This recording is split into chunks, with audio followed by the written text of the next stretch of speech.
Hello students, आप लोग का फिर से एक बार स्वागत है आशीर्वाद एजुकेशन चैनल पे। जैसा कि कल के टॉपिक में हमने एक्सपोनेंट पार्ट 1 में जितने भी एक्सपोनेंट से रिलेटेड बेसिक कॉन्सेप्ट है उसको पढ़ा था, तो आज हम लेके हाजिर हैं इसका पार्ट 2 का वीडियो। आशा करते हैं कि पार्ट 1 का कॉन्सेप्ट आपको काफ़ी अच्छी तरह से समझ में आ गया होगा, क्योंकि वही कॉन्सेप्ट का यूटिलाइजेशन आज हम अपने क्लास में करेंगे। ठीक है, तो स्टार्ट करते हैं अपने क्लास को। तो हमारे पास एक क्वेश्चन है 3a3b² इंटू 15ab3c²। ठीक है, इन दोनों को मल्टीप्लाई किया जाए तो वैल्यू कितना आएगा। तो मल्टीप्लाई करने का टेक्निक आप ध्यान से देखिए। जो डिजिट है, ठीक है, जो भी डिजिट है या कांस्टेंट टर्म है, ठीक है, इन दोनों को अपने साथ मल्टीप्लाई कर लेते हैं, यानी 3 इंटू 15 करेंगे तो कितना हो जाएगा 3 15 3 जा 45। अब दूसरा चीज देखिए, जितने भी यहाँ पे वेरिएबल्स टर्म थे, ठीक है, तो आपको बारी बारी से देखना है। यहाँ क्या था, एक का क्यूब, a का पावर 3, तो इंटू यहाँ कितना था, सिर्फ a था, इंटू यहाँ कितना था b का स्क्वायर, इंटू यहाँ कितना था b का पावर 3, इंटू यहाँ कितना था c, और यहाँ कितना था c का स्क्वायर। सम को a को a के साथ, b को b के साथ, c को c के साथ लिख लेते हैं। ठीक है, अब आगे बढ़ते हैं। अब ध्यान से देखिएगा, यहाँ 45 है तो हम 45 लिख लिए। आपको एक फॉर्मूला कल बताया गया था कि अगर दो टर्म मल्टीप्लाई में हो, ठीक है, और उनका बेस सेम हो तो पावर का क्या करते हैं, सम करते हैं। ठीक है, अब ध्यान से देखिए, यहां दोनों मल्टीप्लाई में है और बेस सेम है, तो क्या होगा, पावर का सम होगा। अब यहां तो पावर कुछ है नहीं, तो कुछ नहीं है, तो यहां कितना है 1 है। ठीक है, तो हम लिख सकते हैं a का पावर 3 प्लस 1 इंटू, यहां भी ये दोनों का बेस सेम है तो b लिख दिए, तो पावर का सम होगा यानी 2 प्लस 3 हो जाएगा, इंटू c, और यहां कुछ नहीं है तो पावर कितना है 1, तो पावर का सम हो जाएगा यानी 1 प्लस 2। अब इसको अगर ऐड करते हैं तो 45 a का पावर 4 b का पावर 5 इंटू c का पावर 3, ये हमारा आंसर हो जाएगा। ठीक है, नोट कीजिए। देखिए स्टूडेंट, बढ़ते हैं आज के दूसरे क्वेश्चन की तरफ। तो दूसरा क्वेश्चन हमारा दिया था -5a² b into 4aq c into 3ab3c², और इन तीनों को मल्टीप्लाई करने के बाद आंसर कितना आएगा। ठीक है, तो आप क्या कर सकते हैं, यहाँ तो आपको सबसे पहला बताया गया है कि जो भी डिजिट है उसको एक साथ मल्टीप्लाई कर लेते हैं, यानी क्या करना पड़ेगा, -5 इंटू 4 इंटू 3 इंटू यहाँ क्या है a का स्क्वायर, तो इसमें क्या था a का क्यूब, इंटू यहाँ कितना था a, इंटू यहाँ कितना है b, तो और b ढूंढते हैं, b इसमें नहीं है लेकिन यहाँ पे दिया है b का पावर 3, इंटू c इसमें नहीं है लेकिन इसमें एक जगह c था, इंटू यहाँ c का स्क्वायर था। अब इसको सॉल्व करते हैं। ठीक है, ध्यान से गुना कीजिएगा, 5 4 जा 20, 23 जा 60, लेकिन ध्यान दीजिए यहाँ माइनस है, इसके पहले कोई सिंबल नहीं यानी प्लस में है, ये भी प्लस में है, तो माइनस प्लस माइनस और माइनस प्लस माइनस, यानी यहाँ क्या रह जाएगा, माइनस रह जाएगा। ठीक है, अगर बेस इक्वल हो तो पावर का सम होता है, तो हम लोग लिख सकते हैं a का पावर 2 प्लस 3, 3 to 5, सॉरी एक यहाँ छूट गया, 3 to 5 और 1 6, इंटू b का पावर यहाँ कुछ नहीं है तो 1 है। ठीक है, तो 3 और 1 4, इंटू c का पावर यहाँ कुछ नहीं है तो 1 है, 2 और 1 3, इसको हम लिख सकते हैं -60 a का power 6, b to the power 4 और c टू द पावर 3। ठीक है, नोट कीजिए। देखिए स्टूडेंट्स, बढ़ते हैं आज के तीसरे क्वेश्चन की तरफ, जहां आपको एक क्वेश्चन डिवाइड के रूप में है, यानी 15a to the power 6b² divide by 3 into a का पावर 4 इंटू b, और इसको डिवाइड करने के बाद वैल्यू कितना आएगा। ठीक है, आप कैसे इसको सॉल्व कीजिएगा, तो आपको ये पता है कि 3 5 जा 15 कटता है। ठीक है, अगर बेस इक्वल हो और डिवाइड में हो तो पावर का क्या होता है, सब्ट्रैक्ट होता है, कल ये बताया गया था चीज, ठीक है।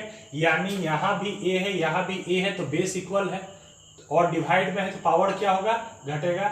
सेम चीज यहाँ भी होगा, तो यहाँ अगर सॉल्व करें तो 3 5 जा 50, तो यहाँ 5 into a to the power 6 और पावर घटता है तो -4 और b का स्क्वायर यहाँ कुछ नहीं है तो कितना है 1, तो यहाँ आके -1, यानी हम आंसर लिखेंगे तो 5a² इंटू बी हमारा फाइनल आंसर होगा, ठीक है, नोट कीजिए। ठीक है स्टूडेंट्स, बढ़ते हैं आज के अपने अगले क्वेश्चन की तरफ, जहाँ हमें इवेल्युएट करना है एक टर्म इस तरह का दिया हुआ है 2/11 का पावर 4 इंटू 11/3 का स्क्वायर इंटू 3/2 का पावर 3, ठीक है। आप क्या कीजिएगा, किस तरह से सॉल्व कीजिएगा, तो सबसे पहले आपको करना क्या है, इस तरह का क्वेश्चन जब आ जाता, ठीक है। आपको कल बताया गया था कि अगर a/b का पावर m दिया गया रहे, ठीक है, तो आप इस तरह से लिख सकते हैं a के पावर m/b के पावर m लिख सकते हैं, ठीक है। तो सेम कॉन्सेप्ट को हमें यहाँ भी अप्लाई करना है। हमें चूंकि देखते हैं कि 2 का पावर भी 4 है, 11 का पावर भी 4 है, तो इसको लिख सकते हैं 2 का power 4/11 to the power 4 into 11 का स्क्वायर बाई 3 का स्क्वायर इंटू 3 का पावर 3/2 का पावर 3 लिख सकते हैं इस तरह से, ठीक है। अब आपको कॉन्सेप्ट याद रखना है, चूंकि जितना भी ऊपर वाला है एक साथ मल्टीप्लाई में है और नीचे जो भी है वो सब क्या है, ऊपर वाले के रिस्पेक्ट में डिवाइड में है, ठीक। तो बारी बारी से एक एक चीज को हम देखते हैं। अगर बेस इक्वल हो, तो यहाँ ध्यान दीजिए, ये दोनों क्या है, डिवाइड में है, बेस इक्वल है तो पावर क्या होता है, तो पावर घटता है, तो इसको लिख सकते हैं 2 के पावर 4 - 3 इंटू, ठीक। इसी तरह से अब चूंकि यहाँ वैल्यू देखिएगा 4 यहाँ बड़ा है, यहाँ छोटा है, बेस तो सेम है, तो आप एक चीज कीजिएगा, चूंकि इसको जब ऊपर ले जाके सब्ट्रैक्ट करेंगे तो वैल्यू माइनस में आ जाएगा, ठीक है। तो माइनस में न ले जाने के लिए हम इसको क्या करते हैं, नीचे डिवाइड बनाते हैं, ठीक है। इसको पहले लिख लेते हैं 3 के पावर, यहाँ 3 है और यहाँ 2 है, तो बेस इक्वल है तो पावर सब्ट्रैक्ट होगा। यहाँ नीचे बच गया 11 टू द पावर 4 और चूंकि यहाँ प्लस में 2 है तो नीचे आके क्या हो जाएगा, माइनस में 2। अब इसको अगर लिखना चाहे तो 2 का पावर 1 इंटू 3 का पावर 1/11 का पावर 2 और फर्दर सॉल्व करेंगे तो 3 2 जा 6 और 11 का स्क्वायर 1 2 1, ये हमारा फाइनल आंसर हो जाएगा, ठीक है, नोट कीजिए।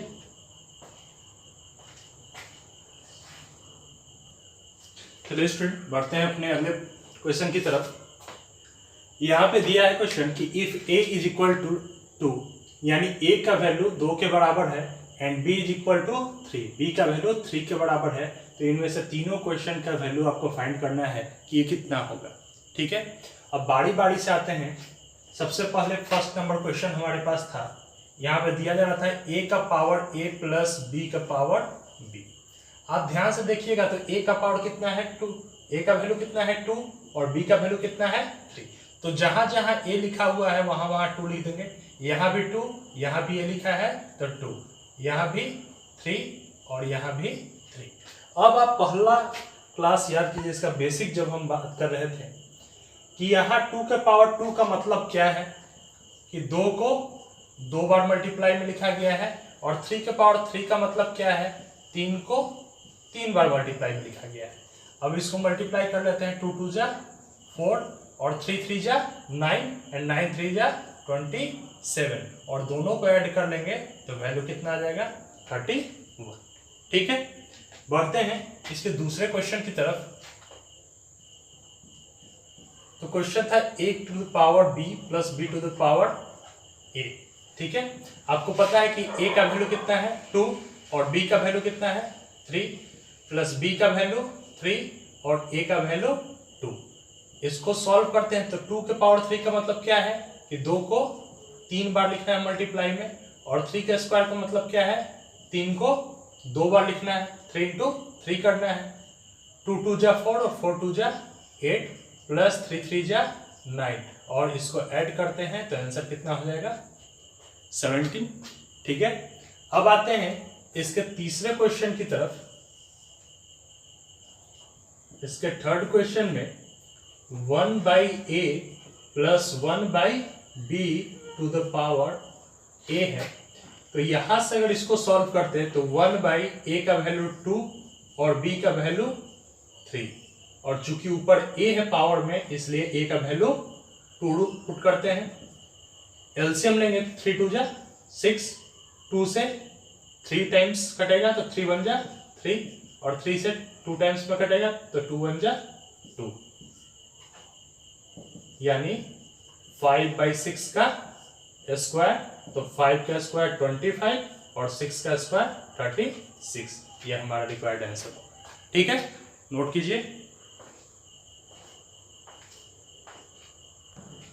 देखिए स्टूडेंट, आशा करते हैं कि जितने क्वेश्चन अभी तक बताए गए होंगे ये सभी आप लोग को आसानी से समझ में आ गए होंगे। अगर आपका बेसिक कॉन्सेप्ट क्लियर है तो आपको क्वेश्चन सॉल्व करने में दिक्कत नहीं हो रहा होगा। अब आते हैं क्वेश्चन का लेवल थोड़ा सा ऊपर उठता है। एक क्वेश्चन हमारे पास है जिसको सिंप्लीफाई करके इसका फाइनल वैल्यू निकालना है कितना होगा। ठीक है, किस तरह से सिंप्लीफाई करेंगे, तो थोड़ा सा एक चीज हम लोग गौर करते हैं। कल के क्लास में हम लोग ने बताया था यदि a के पावर m है इंटू a का पावर n है तो हम इसको किस तरह से लिख सकते हैं, a का पावर m प्लस n लिख सकते हैं।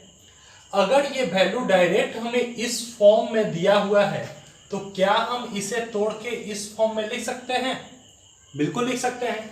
अगर a के पावर m प्लस a का पावर m प्लस n दिया है तो इसको हम तोड़ के लिख सकते हैं a to the power m into a to the power n, तोड़ के लिख सकते हैं। ठीक है, तो सेम कॉन्सेप्ट हम यहाँ पे लगाते हैं। सबसे पहले हमारे पास पहले स्टेप में ही ये क्वेश्चन है 7 to the power n plus 2, यानी इसको हम तोड़ के लिख सकते हैं 7 के power n into 7 to the power 2 लिख सकते हैं, minus 3 into 7 to the power n into 7 to the power 1, क्योंकि बेस इक्वल होगा तभी पावर क्या हुआ होगा, सम हुआ होगा।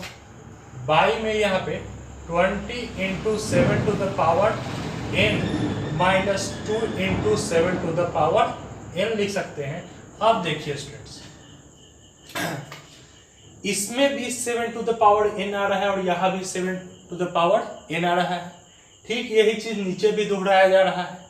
तो क्या करते हैं, इन दोनों में से हम 7 टू द पावर n को कॉमन ले लेते हैं।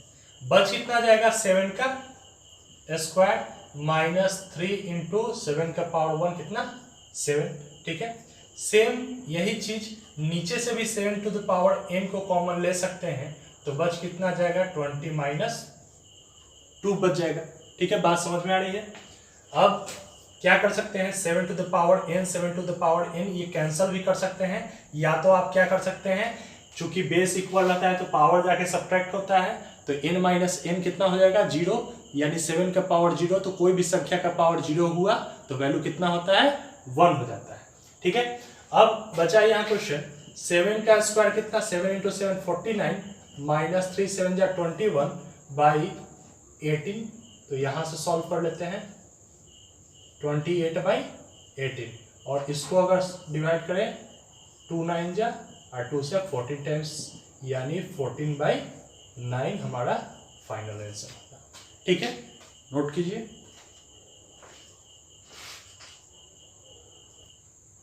देखिए स्टूडेंट्स, एक और क्वेश्चन ठीक उसी तरह से हम लोग बनाते हैं ताकि प्रैक्टिस अच्छी तरह से हो जाए। ठीक है, आपको पता है कि अगर बेस इक्वल होता है मल्टीप्लाई में रहता है तो पावर का सम होता है। तो इस फॉर्म में लिखा हुआ है तो हम तोड़ के 5 to the power n into 5 to the power 3 लिख सकते हैं, क्योंकि बेस इक्वल है मल्टीप्लाई में रहता है तब पावर का सम होता है, यानी इस फॉर्म में लिखा जा सकता है। ठीक है, minus 6 into 5 to the power n into 5 to the power 1, इस तरह से लिख सकते हैं, क्योंकि बेस इक्वल मल्टीप्लाई में है तो पावर जुटेगा तो फिर इस फॉर्म में लिखा जा सकता है। ठीक है, फिर आते हैं बाई में 9 into 5 to the power n minus 2 का स्क्वायर, तो 2 2 जा 4 into 5 to the power n लिख सकते हैं इस तरह से। अब इन दोनों में 5 to the power n common आ रहा था तो हम यहाँ से 5 to the power n into 5 का क्यू कितना हो जाएगा 125, यानी 5 इंटू 5 इंटू 5, 3 बार करेंगे 5 इंटू 5 इंटू 5, तो 5 5 जा 25 और 25 5 जा 125, माइनस 6 5 जा 30 डिवाइड बाई 5 के पावर n, यहाँ से भी कॉमन ले लेते हैं तो कितना बचेगा 9 माइनस 4, ठीक है, इतना लिख सकते हैं। अब हम देखते हैं 5 टू पावर, अगर ये डिवाइड में है और बेस इक्वल है तो पावर क्या होता है, सब्ट्रैक्ट हो जाता है, इनटू यहाँ कितना हो गया 125 में से 30 जाएगा तो 95 और 9 में से 4 जाएगा तो कितना बचेगा 5 बच जाएगा। 5 से हम इसको सॉल्व कर लेते कितना आ जाएगा 19, यानी n माइनस n कितना हो जाता है 5 टू द पावर 0 इंटू 19, और कोई भी संख्या का पावर 0 हो तो उसका वैल्यू 1 हो जाता है, यानी 19 इंटू 1 वैल्यू कितना हो जाएगा बराबर 19 के बराबर हो जाएगा, ठीक है, नोट कीजिए।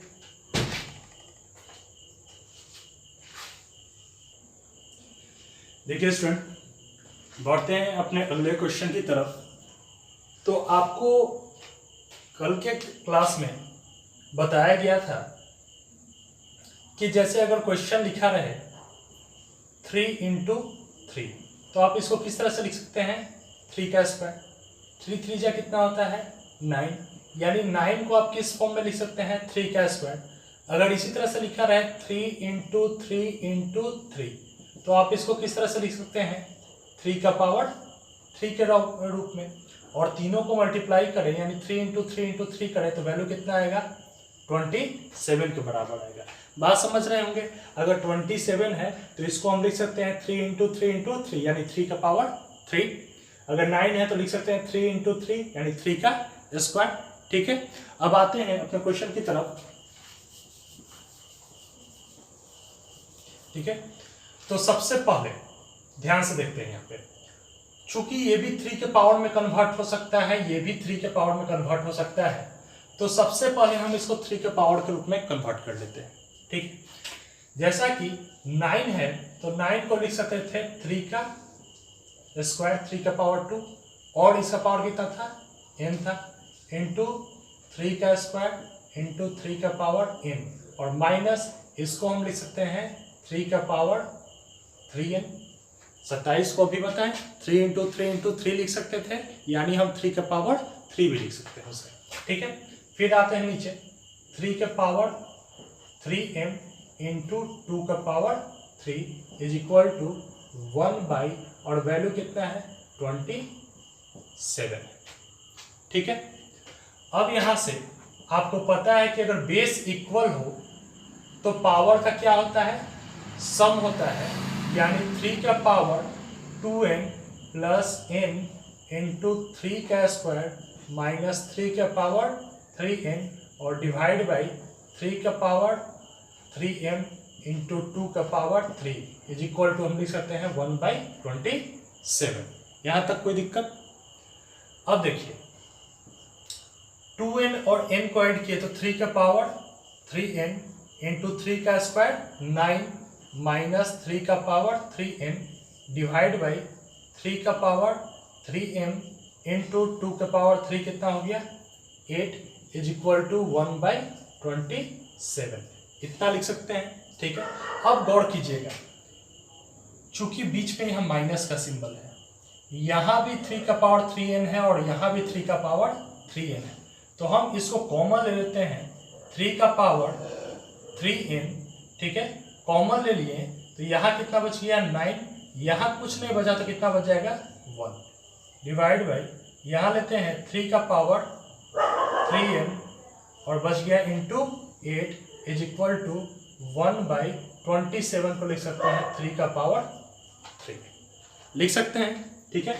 अब बढ़ते हैं, ध्यान से देखिएगा 9 माइनस 1 वैल्यू कितना हो जाएगा 8 हो जाएगा, यानी इसको हम लिख सकते हैं 3 का power 3n into 8 divide by 3 का power 3m into 8 is equal to 1/3 का पावर 3, तो 8 से 8 कैंसल। चूंकि हमें वैल्यू निकालना किसका था m माइनस n, ना कि n माइनस m का। m पहले होना चाहिए, n बाद में होना चाहिए। तो ठीक ऊपर वाले को हम नीचे लाते हैं, बेस इक्वल है तो पावर क्या होता है, सब्ट्रैक्ट होता है।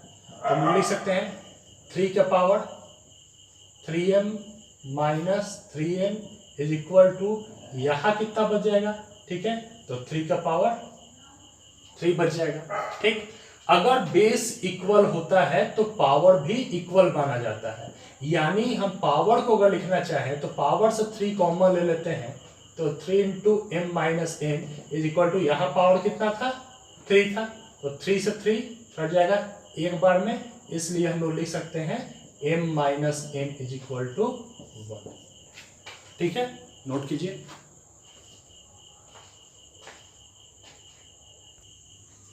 देखिए स्टूडेंट्स, आशा करते हैं जितने क्वेश्चन आज आपको करवाए गए होंगे आप सभी क्वेश्चन को काफ़ी आसानी से समझ चुके होंगे, और जिनके साथ परेशानी हुई है या जो सीधे पार्ट 2 के वीडियो को देख रहे हैं, उनसे एक रिक्वेस्ट है कि पार्ट 1 के वीडियो को आप अच्छी तरह से देख लें, उससे रिलेटेड चीज़ों को नोट कर लें, और उससे रिलेटेड क्वेश्चन आपके पास अगर बुक में अवेलेबल है तो आप उसको भी ज़रूर से ज़रूर सॉल्व कर लें। ठीक है, उसके बाद पार्ट 2 में आइएगा, आपको क्वेश्चन काफ़ी आसानी से बनने लगेगा। जो भी स्टूडेंट्स, ठीक है, आज के वीडियोस काफ़ी अच्छी तरह से समझ में आए होंगे, उनके लिए यहाँ कुछ क्वेश्चन दिया गया है जो कि आप प्रैक्टिस कर सकते हैं, उसी बेस्ड है। आप इसको जरूर से जरूर सॉल्व कीजिएगा। इसके सहायता के लिए आपको यहाँ पे आंसर दिया गया है, आप आंसर को मैच कर सकते हैं।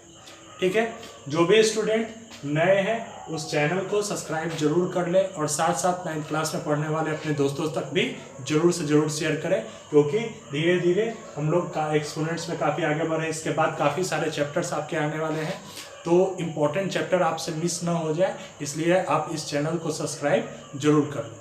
ठीक है, थैंक यू।